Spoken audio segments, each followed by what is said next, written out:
Oh, it might be later. I might be spoiling a great moment, but there's a moment where Camila's arguing and he just says, "I'm an autistic child."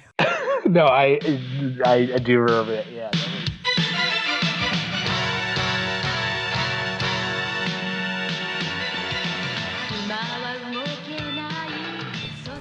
was cool.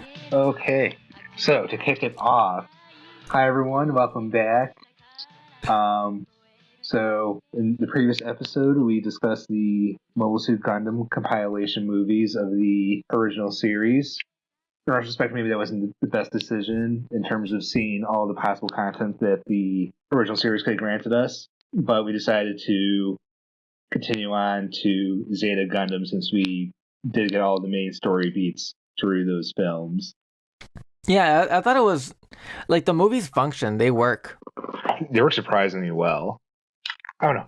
Anyhow, the Oh, audiences, listeners, you could share your opinions on that. I'm sure there's divisions there amongst the fandom. yeah, I do like the like having it be 50 episodes. Like I hadn't had this in a while. Like a long show that you kind of get cozy with a little bit, which is weird to say for for Gundam. A surprisingly dark and relentless story. But it has that Star Trek: The Next Generation quality where like you're always in the ship, so you always get this room tone of like this like engine humming and like things beeping every once in a while. The door opens and it's just something, and you get to get just kind of like cozy into that world. Like it's weird how like the scenes on Earth I think are very beautiful. Like it's a great opportunity for them to show different terrains.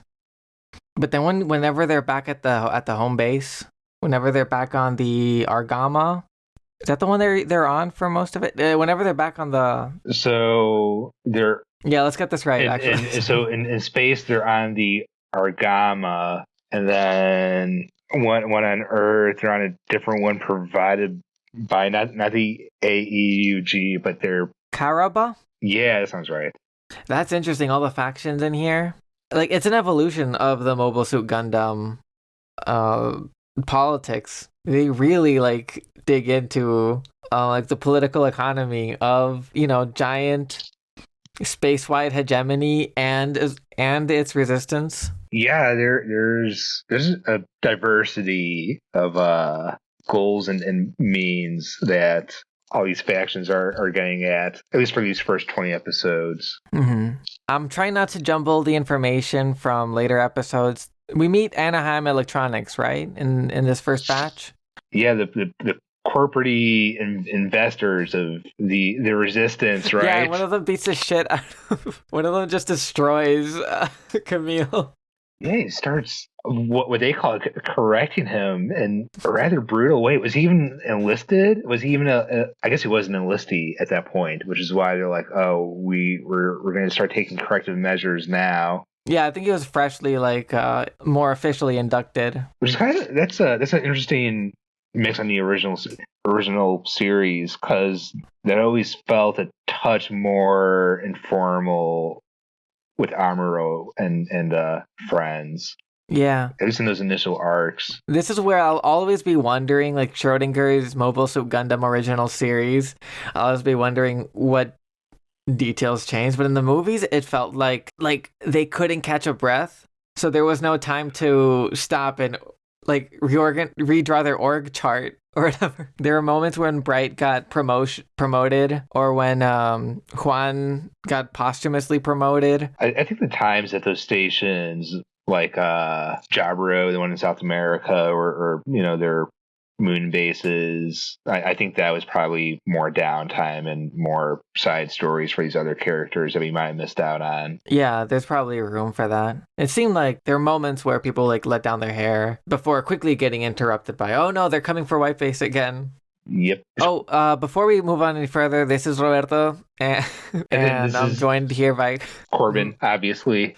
if you watched our original Pleasant Evenings book club series, I think you're well aware of who we are. Right. Yeah, our loyal listeners. I think now this is officially episode 2 of our Gundam sub-series.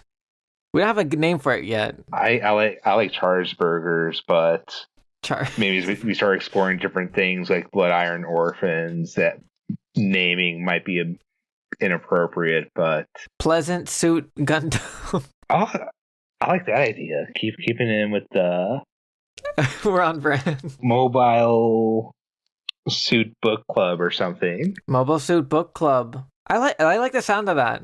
Well, right now we're in Mobile Suit Zeta Book Club. Hell yeah.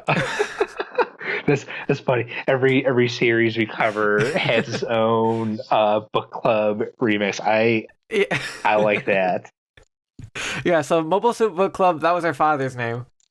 Now we're cool, we're young. That was Mobile Suit Zeta Book Club. The only way it could be cooler is if there's 2 Z's, but what are the odds that we'll get that? That's the next one, right? And then it's Char Strikes Back. Yeah, I'm also so curious in what way Char will be attacked. Yeah, what exactly is this counterattack? And it can't just be a run of the mill Gundam attack. No. The battle Char fights are like we're talking just now before we decided on a name. We were talking just now about the political economy. Like Char, he's got Quattro. Well, hopefully we'll meet Charm. Yeah. This guy that reminds me a lot of Char, Quattro Bagina. I love the attempted ambiguity of is he or isn't Char in this series. It's funny. I don't know if you're supposed to. I don't know who to whose benefit. I think just to Char, because it seems like everyone knows who he is, and they're just like humoring him. Yeah, I guess so. They'll just call the guy whatever he wants to be because it's not like Char Aznabel. That wasn't even his like given name as a child even. Oh yeah, that was already. This guy's so removed from himself. Yeah, he's right. He's whatever he was whatever the guy from Xeon, whatever their name was before. Then he's Char Aznable. That's true. And then he's Quattro Bagina. Now he's Quattro Bagina. What is that about? Is that like? That's so. Is that so? I think in the original series is like to politically protect himself, but why is he maintaining that now, or does he have like weird father issues where he won't take his family's name publicly? It must be like a paper trail thing to avoid. Like we don't know how bad Xeon gets destroyed, but I think he's known as. It became known that Char betrayed the Zabis, so he could have parlayed that probably into like favor with the Earth Federation if he really wanted to. He seems like suave enough to be able to do that. And you know what? One of the original crew members of the White Base even says something of like, "Oh, I'm not respecting Vegeta or going with him because he refuses to lead the Earth Federation." Do you recall that? There was when Kai writes the letter, right? Yeah. Like you're right. Yeah, he thought it was cowardly of him to do it, and I guess because with the name, like he would have had more pull and like be able to like step up to some level of responsibility or vision. Let me see if I can find Kai's. Oh, it's to Hayato. Oh, and he's talking about Char. That's right. Yeah. So I don't have the actual. This is so weird. This is like map and territory stuff. I have here. What I found is the image of the English language letter that's in the show, but not the actual transcript of what that's supposed to be understood to read. Oh. Like if you I remember reading it, like pausing the show and reading the letter and thinking this is different from what I'm seeing in the subtitles. Captain Quattro, he is Char. He should be becoming the leader, but is satisfied with being a mere soldier.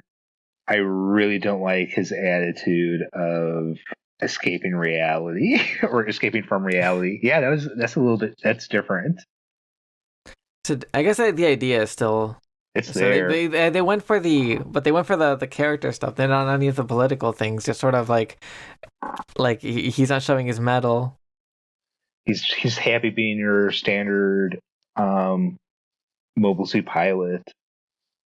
Yeah, and he'll step up every once in a while because Blex and the other people at the they're always asking for his opinion, and it seems to hold a lot of weight. If they're trying to decide whether or not they're gonna follow someone, engage someone in battle, they decided to trust Emma Sheen and her defection because of a hunch that the Quattro had. So it seems like everyone's ready. They're all waiting for him to be Char. Yeah, I mean, they feel like they know who he is. They got it. Yeah, they know.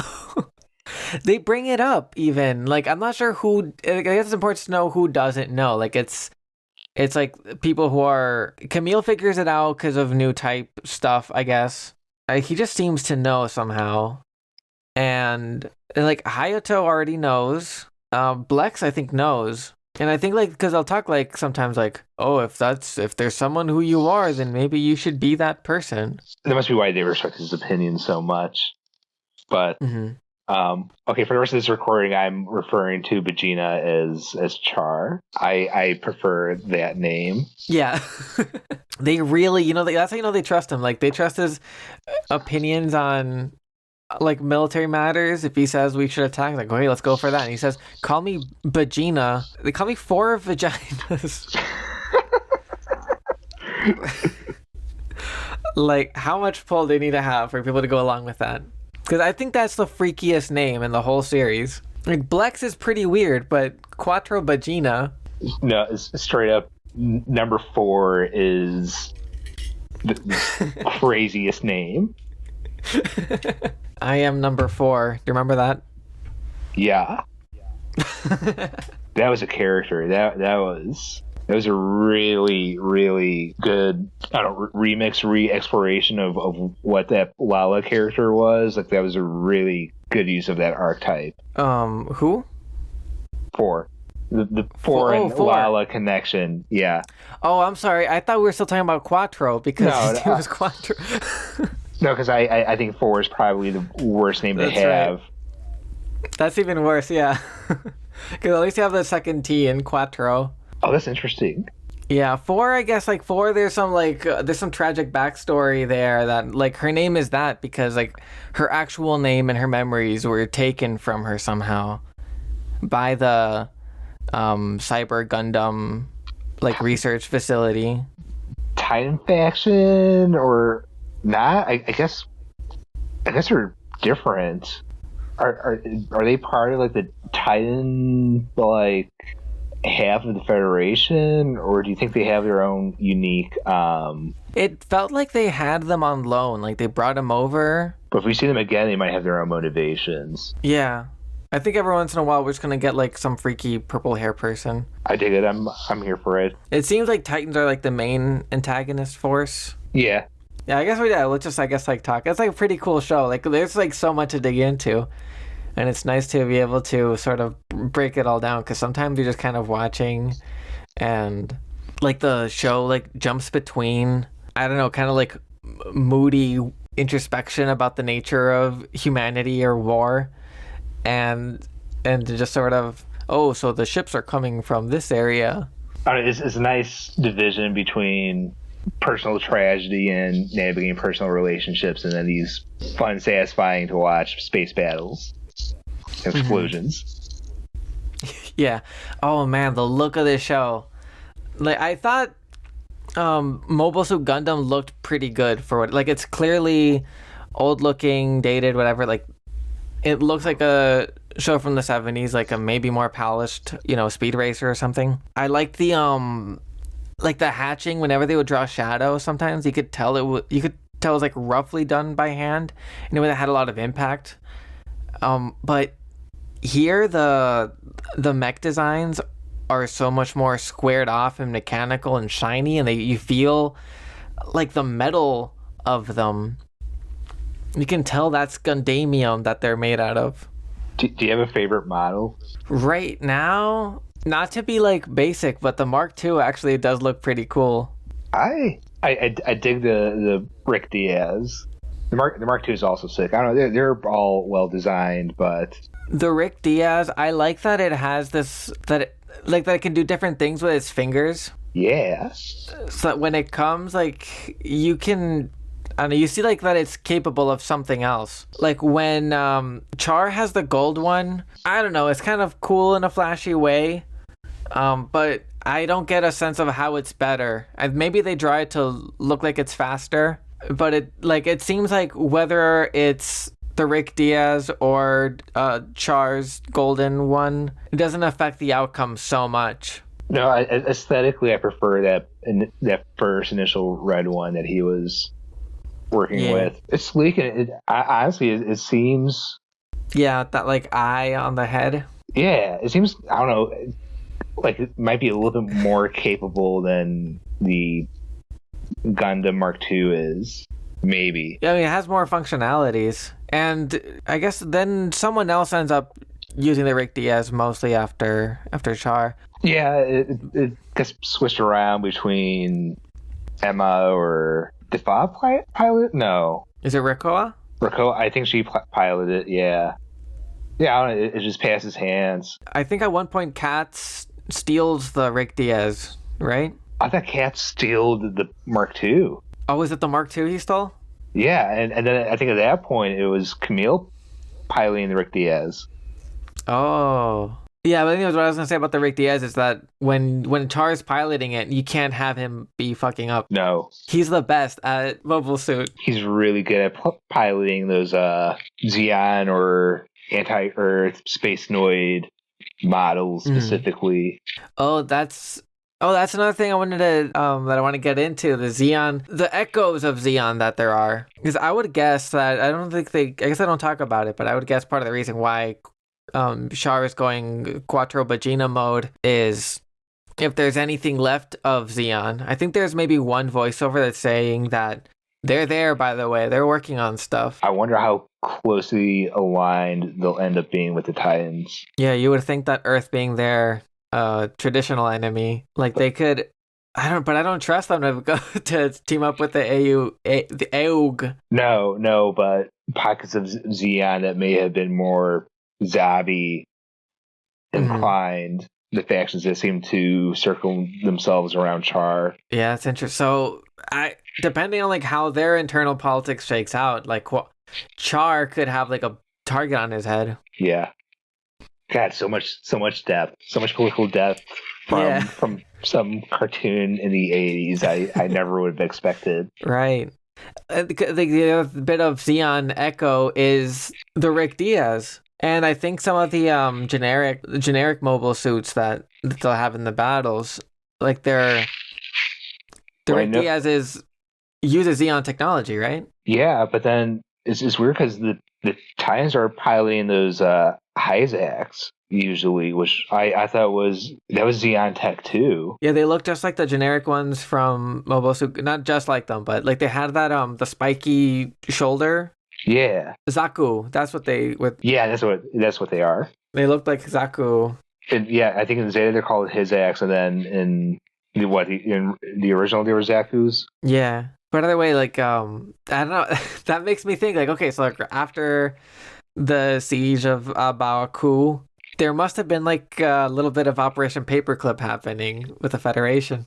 There must have been that or the Titans were just really good at taking the equipment from those pockets of resistance, because that was your original purpose, right? Was to eliminate any space noid movement of independence, right? Yeah. Well, yeah, it was like it wasn't to stop AEUG specifically, right? It was there for any leftover independence movements.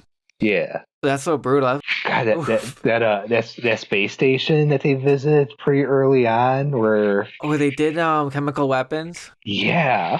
My God, what a crazy, like just the empty, like abandoned colony with the dust everywhere is already like haunting enough. But then they have to have these bodies floating around, and because of the low gravity, they're like really out there. That kind of sold me for now to think as the anti-Earth United group as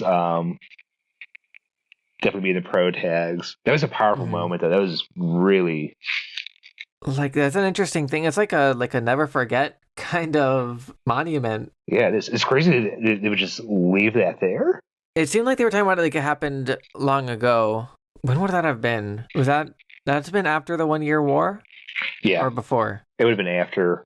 Damn, so that's recent history. Camille didn't even know about it, and he was not sympathetic to the Federation, obviously. No.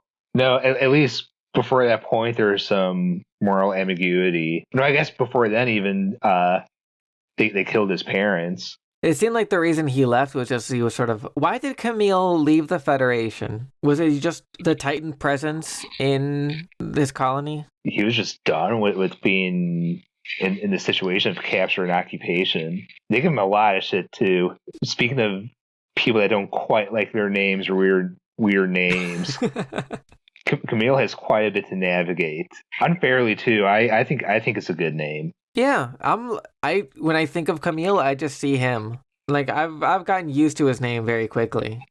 Yeah, and it's nice that by the closing of what's our part 1 episode, he declares, "Oh, I do like my name," as opposed to how it opens, where he beats his tie-in for saying, "Oh, you have a girl's name, ha ha ha." That's very important. And then for him to tell 4, "No, I do like my name."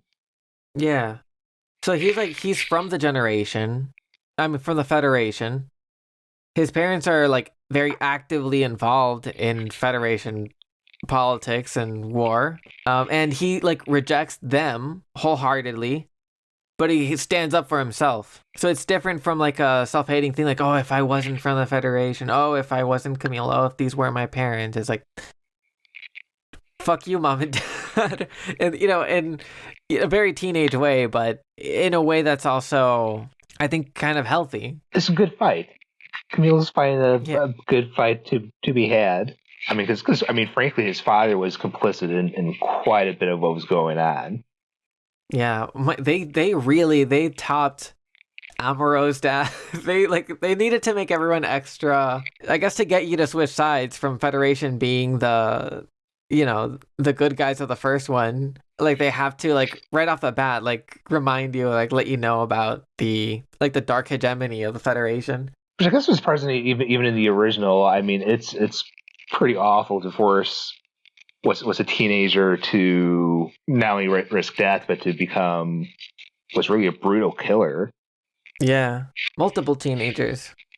Yeah. And I know that like I wouldn't put it on Bright. Bright is one of the good ones. No. Bright was in this situation too, and just continually, him and his ship was just used because they had this lack of resources or this bureaucratic discare to do anything any other different because the white base has this trend of success. They must be new types. Let's keep on using them. Right, and they're like ambivalent because not everyone in the Federation like believed new types were real. So it was either they're new types and that's good for us, or they're not new types and we can use them as like diversion or cannon fodder. I guess to recognize their existence as new types is kind of dangerous, as since that kind of accepts the whole space noid.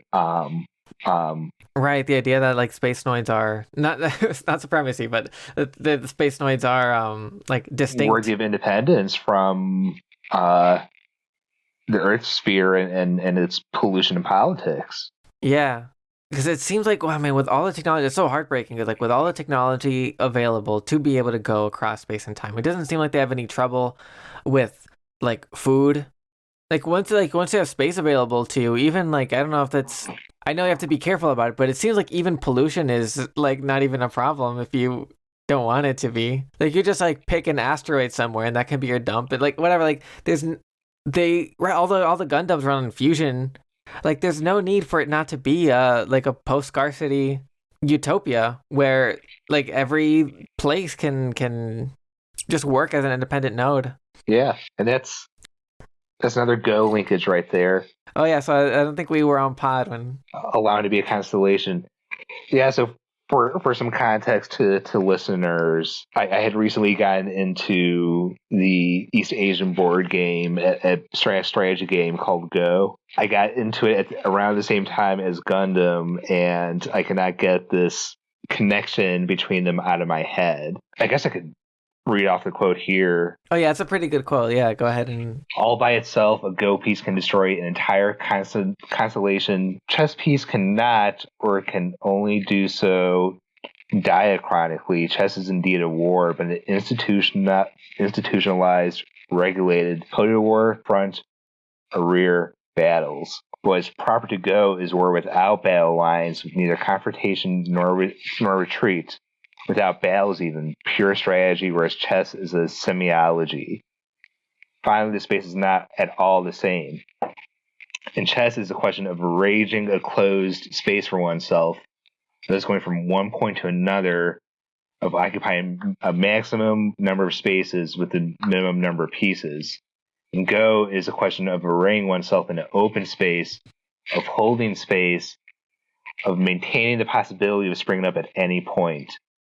The movement is not from one point to another, but becomes perpetual, without aim or destination, without departure or arrival. You know what? Not to be like too like one-to-one with things, but like I think that even applies to Mobile Suit Gundam 1. But like it applies to like these like rogue bases that are flying around. Sometimes it's changing the course of a struggle. I think if Char got into a leadership position at this point in time, or became a leader, this is very much what his approach to these politics and these space stations and ultimately their relationship to the Earth sphere would be. Like he's good at playing all these relationships, but when it comes to like people he trusts, like he can be more like hands off. And in terms of also fighting, the Federation, it's a little bit guerrilla tactics. Like you have to be where they don't think you are, where you can spring up at like key points to disrupt their plans. I don't think they ever expected him to arrive to Earth. I mean, maybe they did. They had set up that nuclear trap, but I do think the arrival on Earth is quite a surprise in that, there's a perpetual journey there and yeah, navigating through space, making it through the atmosphere and back again, and and in space, like going into like if you're comparing like Go to chess, like in space you get more of that spontaneous like movement, that spontaneous action, the perpetual movement, and all, and in like what's the famous line that Char says about people on Earth, that the gravity of Earth burdens their souls or something? Oh, that was such an awesome quote too. It was, gravity of Earth weighs down their souls to, I guess, ultimately enclose and trap them there. But at the same time, it's the Earth that gives them that soul. Oh yeah, that was a beautiful response. That's like, I mean, that's a great, interesting question of. Like Gundam like is also about like humanity in space, like the future of humanity, like how we organize ourselves or understand each other. Oh yeah, but I was saying about like the comparison of going like when they're on Earth, it seems that that war is a little bit more in that kind of traditional way. Like once they're on Earth, their movement is more tracked, and of course more limited. Like it's suddenly like a lot more two-dimensional. Like in Mobile Suit Gundam 1. When they get to Earth at some point, like when they get to like do Operation Odessa, you see a map that has a battle strategy, and it just looks like a classical, like, you got the arrows moving around, like, okay, this unit goes here, this unit goes there, white base is going to be here, and it looks like, that's a lot more like chess logic of, like occupying, controlling space in the, of like understanding this is my area that I control and moving forward. Might even be the dramatic difference between old type and new types. I mean, new type is such a vague concept. It feels like I feel like I still don't have a full grip around it, but there's at least the intuitive and empathetic aspect that allows people to communicate through vast distances of space, despite the Minovsky particles, even if they're in. I think they emphasize like even through a mobile suit, they can connect. There's a cool time perception difference too. I'm picking up on. throughout each opening of every episode or ending, you'll see the tears of time. Oh, I'll pay attention to that. Let me think about this tears of time thing. You will see the tears of time. What does that mean? That's evocative. I was able to just roll with that line. I didn't. Because when Lala died in the first series, like her last statement was, "Oh, I can see time," or like I've transcended it now. Which I guess where he gets to this point of movement is at one point to another, but it's perpetual without aim or destination, departure or arrival. This is from Deleuze, by the way, listeners. To credit the quote and the writer. Yeah, I'm sorry. I don't think I have like a good way to pull that together. But I feel like there's something like you're onto something there. Because I was just taking the tears of time I can see as just sort of time isn't just like chronology or like seeing the scope of where things are going. Like you see further, you see far enough back and far enough in the future, and you see like this cycle of war, like this continuous conflict. Yeah. Mm-hmm. No, I think it's heavily foreshadowing whatever will happen to Camille at the end, or just this group. You think things won't go well for Camille? I have my suspicions that things might go a touch more tragically for Camille than it did Amuro. Not that Amuro isn't a tragic figure; he's pretty tragic in this one, to go from hero of the White Base and the 1 Year War to being imprisoned by the Earth Federation on Earth, even though he has his rich wealthy comforts or whatever, but he's constantly monitored and just mistrusted for being a new type. Yeah, it's like it's a gilded prison, and like either way, like Amuro is like thriving when he's useful, of service to something he believes in. Which I think Camille, which is tragic in and of itself, but I think Camille will go through an entirely unique tragedy that we're going to be seeing. Yeah, I want to get to both. I think like Amuro is definitely the person to look at if you want any kind of glimpse into Camille's future. You're right that it could get worse because, for one, Amuro's war is what's known as the 1 Year War, and the what's it called, the Grips War for Zeta Gundam is not called the 1 year, making me think it's gonna be a more protracted kind of thing.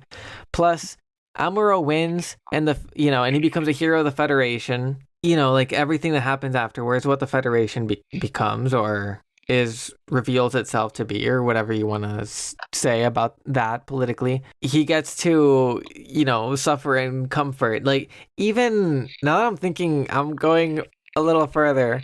Suppose AEUG gets what it wants.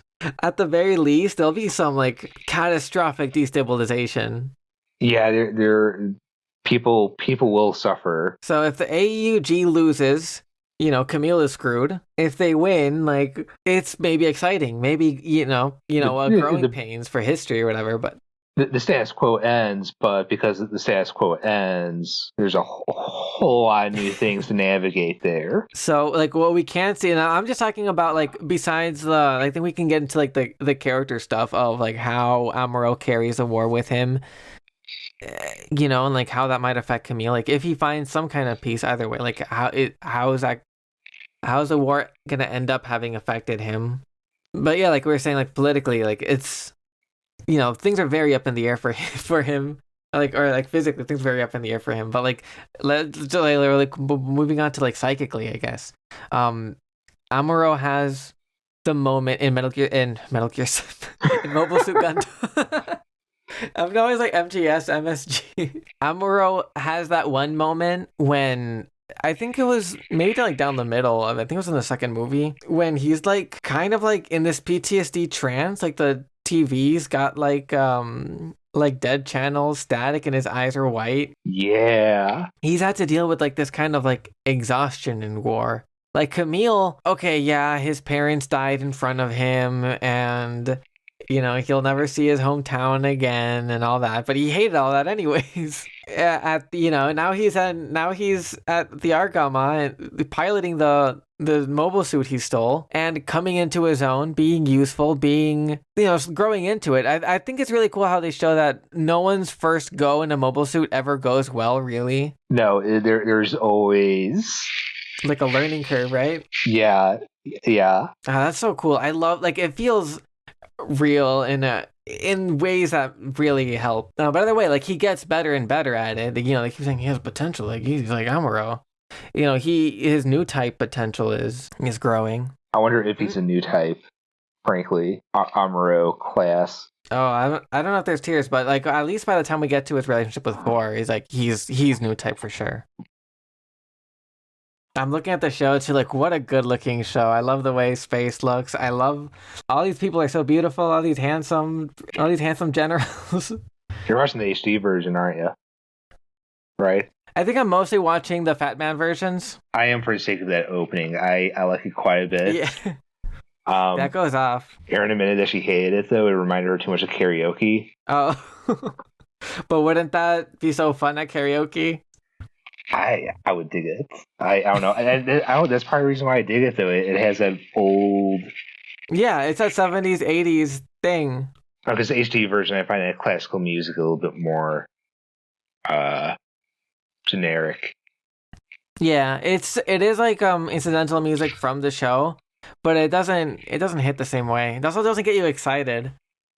Like, I don't think I don't skip that opening ever. No. Anyhow, you wanted to go back to Amuro and the girlfriends fighting or something? Just sort of, I don't know, Beltorchica's character, it's so weird how quickly she and Amuro become a thing. It feels like she was assigned to do such. I don't know. I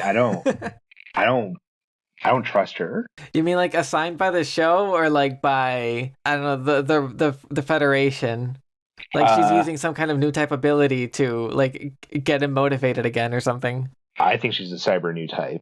I think there is something like the way she has that kind of like impulsive intuition or something, that kind of like trust in her senses that seems to be common with new types. She said something about her fear of the sky falling down. Wasn't that 4? 4 or one of the other cyber new types on the tie-in set had said that previously, but she expressed a very similar fear. They're seeing time. That must be like I don't know if I want it to be foreshadowing, because then that would imply that new types can see the future. That or being a new type and being on Earth and confined by that gravity just does something to you. Oh, that's an interesting thought. Especially as a cyber one too. Like the sky falling, like feeling gravity on you so hard. Well, so with these cyber ones like 4, they never went to space, so they're not getting that. That is interesting. New type stimulation in what we thought was the usual way. That's true. They're like lab grown. So if what was her name again? Beltorchica? Beltorchica. Yeah, if she is displaying these new type things and had never left Earth, I don't know. I don't trust her. I don't trust her character. Is really what I'm getting at. There's some tiny linkage that I'm sniffing. We'll see if we see her again. I don't know if there's the last we see of Amuro. I don't think it will be. But it's hard to tell like what she wants. Because like she starts out being like anti-war, anti-violence, but then like she helps push Amuro to fight. But then when he starts fighting again, she's like disappointed in him for for like being a soldier down to his core. Yeah, it's weird. At any point, like there's like each individual thing has a logic to it, like makes sense. But they're so like they're opposed to each other. Like maybe, I don't know. Maybe she's really indecisive. Maybe it's. There's people like that in those situations. Maybe it's realism. Yeah, like so, like the need for like peace to be the thing that you want the most is important, but also like inaction is very dangerous. is not good for peace. Right? Like, it's not. Yeah, and action and peace are not always the same thing. Um, and like she like at least seems to be warmer to Amuro than to Char. Oh, she sort of said, I don't like this man. Yeah. She says about him that he's someone who lives for war, which is a theme that so far, like, we haven't seen enough of Char, I guess. Like, we haven't seen enough of the Gundam world or anyone who's been in war long enough to see that play out in a character, be dramatized. I mean, we've never seen him in peacetime. Then again, we've never seen any of these characters in peacetime either. So right. How is that? Just the nature of Gundam. I was gonna say, like, that's a kind of a not to get too meta too quick, but that feels like a criticism or an observation that might apply more to the audience of Gundam than to any of the people living through Gundam. Like, eventually we'll see, like, maybe Char's counterattack will be like an unnecessary counterattack, and you'll see, oh, he just wants to keep this war thing going. He's too. Yeah, I don't know. He's very capable in a war setting. I'm sure he has other skills. I trust Char to be able to do anything he wants. But if suddenly everything's peaceful and he doesn't have to do any political, and also physical mobile suit maneuvering, I think he would find himself bored pretty quickly. So maybe there's something to that. Yeah, we'll see. Like, Amuro was also kind of restless. So there's a question with Amuro. Like, does he have the pull of war? Or is it just the pull of a good cause? Is he like just like a nice foil to Char? Or is he just like not as far along the path as he is? I feel as though I can't answer. I cannot answer that question, and that feels rather rhetorical. For the answer, I guess we'll find out. Mm-hmm, yeah, so I think thematically, from what we've seen so far from the movies and the series, he seems like a nice foil. Yeah, you know what? I'm gonna tie a couple of things together. It's actually because we just like went back from the girlfriends to Char and Amuro. In Char, we have the absolute freedom that he's looking for, or that seems to drive him, the being against being weighed down by Earth's gravity, and Amuro is but that's where our souls come from, like, response.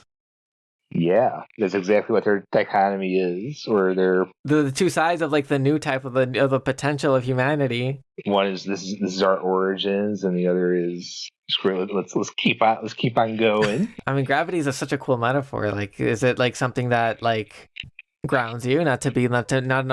No pun intended. It's something that grounds you, like connects you to things, or is it something that limits your potential, your freedom? I guess a soul sucker. Right. The other side of that is the emptiness of space, like where you can like outstretch, or is it this like thing that just pulls and pulls and pulls? I can experience non-gravity at least once. That'd be interesting. Oh my god. I'm a little afraid of it going wrong, but I'd want to do those sensory deprivation tanks. That's probably the closest I'll get in my lifetime. That'd be very cool. I completely agree. What I'm afraid of is I think I've ruined my ears. Like, I'm pretty sure I've got like a mild tinnitus. Too many concerts. Too much headphones. Really? See, my hearing is always bad, but I feel like going to those music festivals and then hearing the bass drop by the speakers is irreversibly fucked it up. Who knows? Like, when you're in a quiet room, do you hear that? Maybe. That's hard to answer because the quiet room isn't really quiet, is it? Sure, quiet enough. Yeah, if you have like ambient noise, if you have a steady whir or hum somewhere, that helps reduce it. But like right now, my room's pretty quiet, and if I'm not speaking, I can hear like a small ringing. I don't think I have that, luckily. Oh, nice. Okay. So maybe I haven't. Maybe there's hope still. That's good. So you can like without fear go into a sensory deprivation tank. Oh, that's your auditorially that's your concern. No, I think visually it might be a cool experience for you though, just kind of sit and float. Mm-hmm. Yeah, the weightlessness aspect. I think you can listen to music in those things. Oh my god, I could do that. Just some nice instrumental tune, just in pure dark floating. I think visually that could produce an interesting experience. Yeah, I've heard it. I've heard that some people like it, like gets their like imagination flowing. We should try to get into this new type mode of thought for the next episode. Yeah, maybe. Oh man, wouldn't it be so cool if you go into an sensory deprivation tank and you unlock your new type potential? It probably goes away. You probably unlock it in there, and then as soon as you come out, it's gone. Oh, how sad. I just rewatched. I don't want to talk. I don't want to talk Avatar too much on pod, but like I just rewatched Avatar and watched Avatar 2. Well, it starts with him being disabled as a human, and then when he gets to be an Avatar, he's got his legs again, and Pandora is so colorful, and when he gets to the base, when his mind goes back to his human body, everything's so gray and dull and depressing. Yeah. That's what I imagine it's like if you suddenly lose your new type qualities. That's what experimenting with psychedelics is like. those good trips of like bliss for 8 hours. Like this is amazing. I'm gonna try to take something away from this, so that way I can always have like a piece of this. Typically, like the way people talk about it, they can take something from that. Yeah, it's more background, I guess, but there is a contrast still though, where it's not quite. I guess ultimately what you're taking away is a memory of that feeling. Like that the cliche of someone who like takes LSD is that they come out of it, they think they're a different person, and they're like, oh no, I get it now. I'm gonna be a much kinder person. I'm gonna stop smoking, and then like maybe they're like that for a month, and then they go back to being cynical, angry all the time. Well, yeah, I guess there's kind of a pretension to this. Oh, I'm now enlightened. To like, are you really? Right, I guess the use of psychedelics in religious rituals, like it's not like a thing you do once in your life, but like part of a cycle of like living your life. It's a little more guided too, which is probably better. Good and bad. Maybe overall better. I guess if it comes from an institution, there's that risk of power dynamics, though. Yeah. Plus ideology and right, like are we weighed down by Earth's gravity, or are we reconnecting with our souls? That's a question, isn't it? Zeta really asking the big question so far. Yeah, but you can also but it's also fun to follow it in terms of like not a chess match. I was gonna say chess match, but potentially. Depending on whether you're confined by Earth's grav, you're in the vast openness of space. How these conflicts unfold as chess or Go. It seems like Jared is having the that arc where he like understood war to be like this like straightforward clash, and he's like discovering his own limitations as a pilot, as well as like how much more what more like one is capable of. Did we get to Lilla dying? Jared is the Titan pilot that can never quite get to the ability that he wants to be at, and he thought he was hot shit, even though like even when he's introduced, he's introduced like fucking up, like crashing his Gundam into a building. yeah So he just always kind of thinks he's hot shit, and like I guess his other lesson is just humility. Why does he have that attitude? Why is he so? It's like he's got big like peaked in high school energy. Yeah, I guess he just can't let go of that high school nostalgia. Probably at Titan Academy, he was like top of the class, coolest guy. Yeah, but then once he got into real life, it's like, oh shit, this is not like the academy at all. I have to unlearn everything I learned there and then relearn again. Mm-hmm. Plus, like, he's also adapting. Going back to the first thing, like, I think this all applies. Like, who the character is like this kind of cocky jock who, like, has to brace himself for reality hitting in the face over and over again, getting defeated by some punk kid. But he's also like, he's from Earth. And he's also adapting to like fighting in space. So he is like trying to graduate or change from a chessboard to a Go mentality. Because they always seem to be surprised too. Like sometimes the Alexandria does an ambush on the Argama, but sometimes they're like, the Argama's here? Yeah. Yeah. Oh, there's mobile suits. There's mobile suits coming from nowhere. Yeah. What's going on?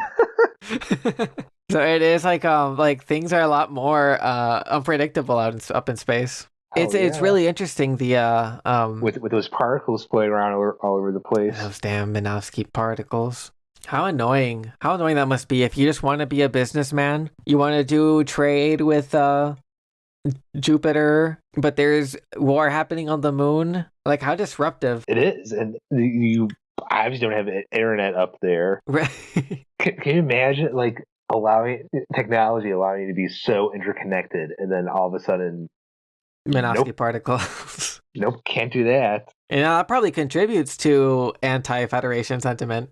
Oh, for sure. I guess what they say about like any dictatorship too is like, the tighter the grip, like the more goes throughout between your fingers. Good start so far. I have to say, just to give name to that writer, I like Tomino. I like what he does. Oh yeah, I'm not sure what he's like outside of his career, but he's pretty good for a boomer. yeah. Yeah, it seems like maybe he's got some depiction of women issues. Even though there's some like cool women. I like Emma Sheen.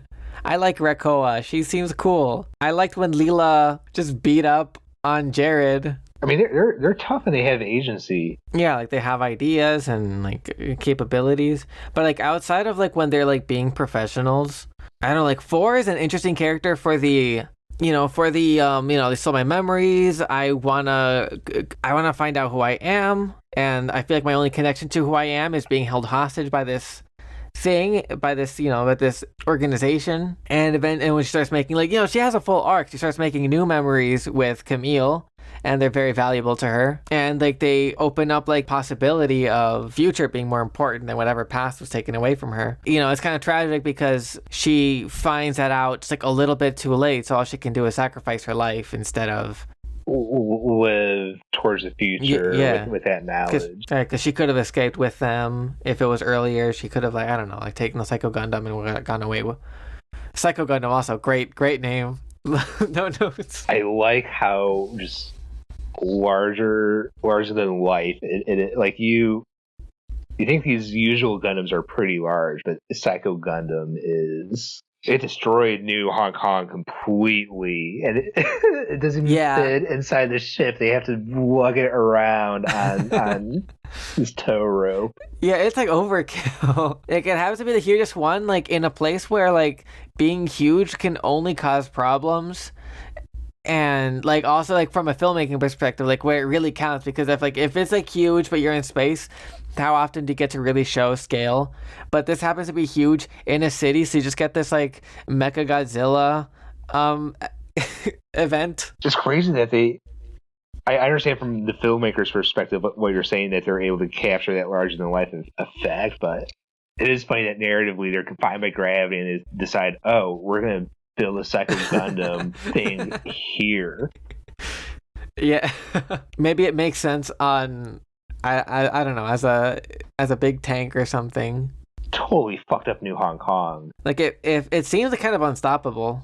Like Camille could like knock it around, but it doesn't seem like to be doing any damage.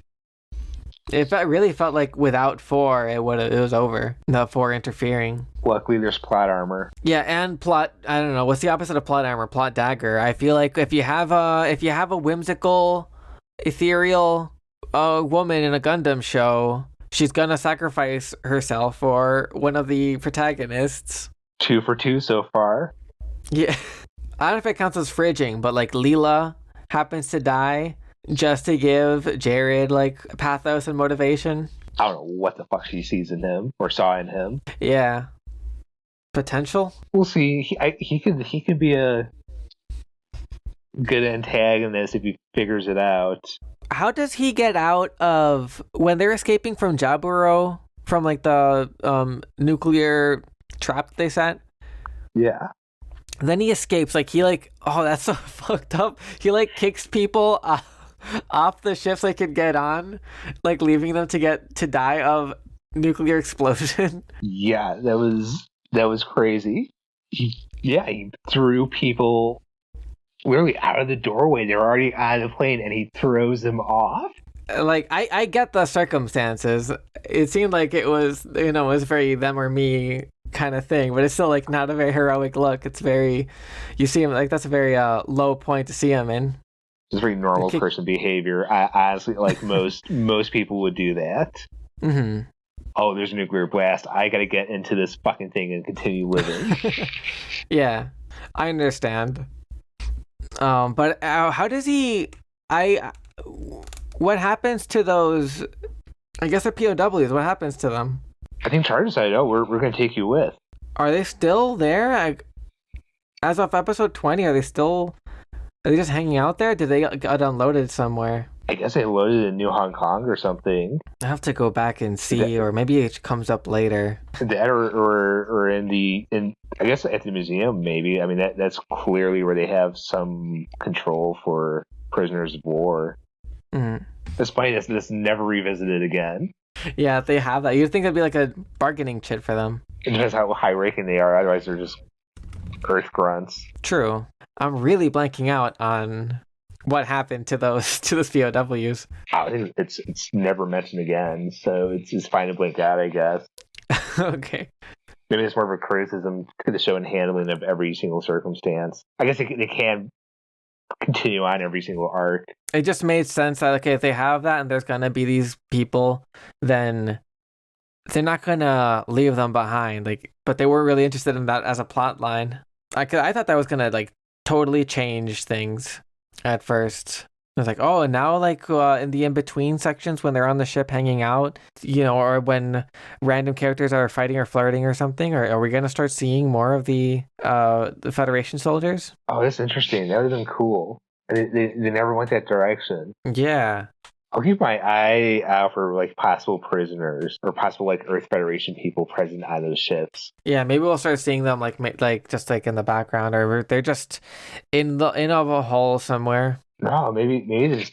But for sure, they've got to deal with Jared somehow. Oh, yeah. I guess maybe what happened is after that nuclear blast and seeing what the Titans were capable of, they decided, F it, we're going to join... We'll join you all. That would make sense. I think there's, like, a lot of reasons to want to defect. I mean, they were surprised that they used nuclear arms. They're like, what? No way. Yeah. They've never been used since the signing of the Antarctica Treaty. Right, so they're, like, straight up, like, doing war crime. I like that it's mentioned and it's never elaborated on. It's just a realization, oh my god, they're going crazy. I guess it makes it feel realer. Yeah. They're using nuclear weapons in my worker?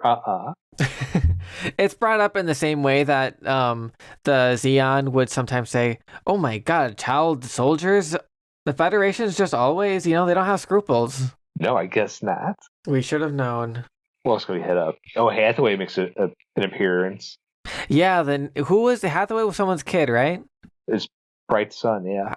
Bright Sun. Okay, so is that what it's going to be about? Yeah, I think that's what that film, light novel. Oh man, oh man. I mean, I know we're going at this at the pace that we can go. But when I find out about the other stuff, like I want to see this Witch of Mercury show. I'm seeing people like post like screenshots and shit posting on it and like shit posting. Like I'm trying to like keep myself ignorant. Yeah, it's fine. It's fine though. It's just more. It's a journey. It's about the journey. Yeah, exactly. Yeah, we're just cruising along.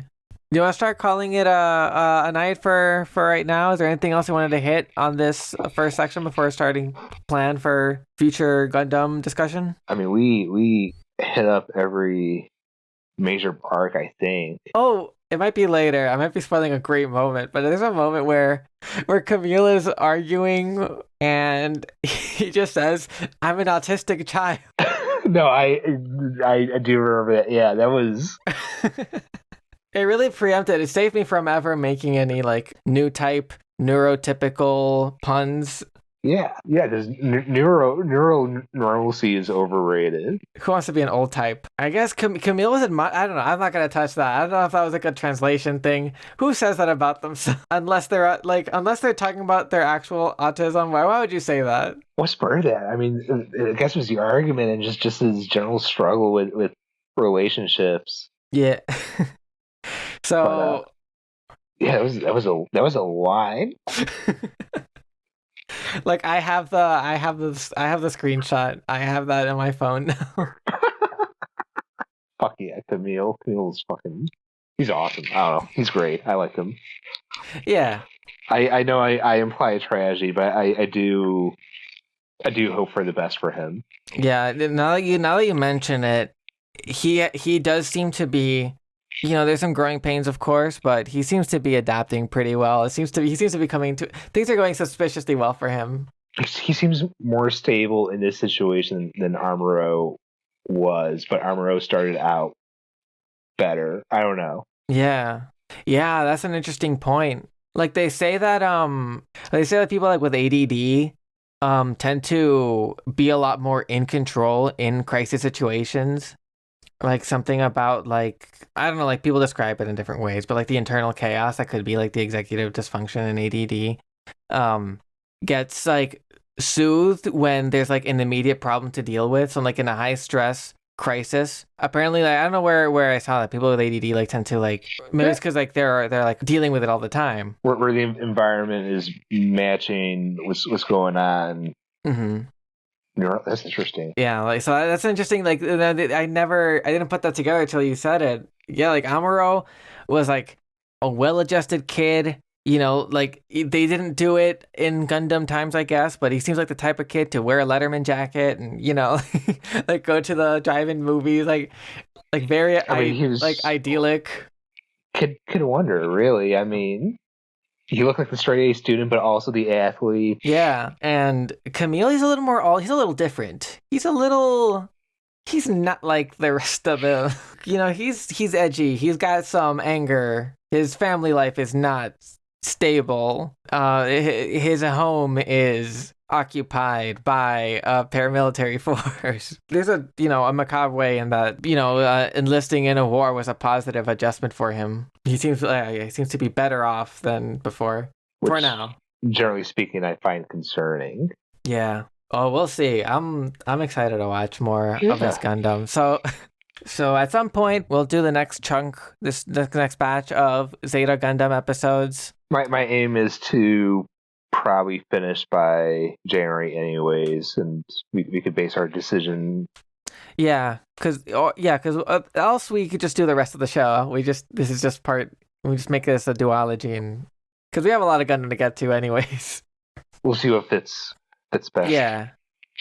But anyways, yeah, we'll all get to that probably till next year. So it's been an awesome 2022. What a year. What memories. This has been, what is our show? Mobile Suit Zeta Book Club? Yeah. Yeah, all right. Good night. Ciao.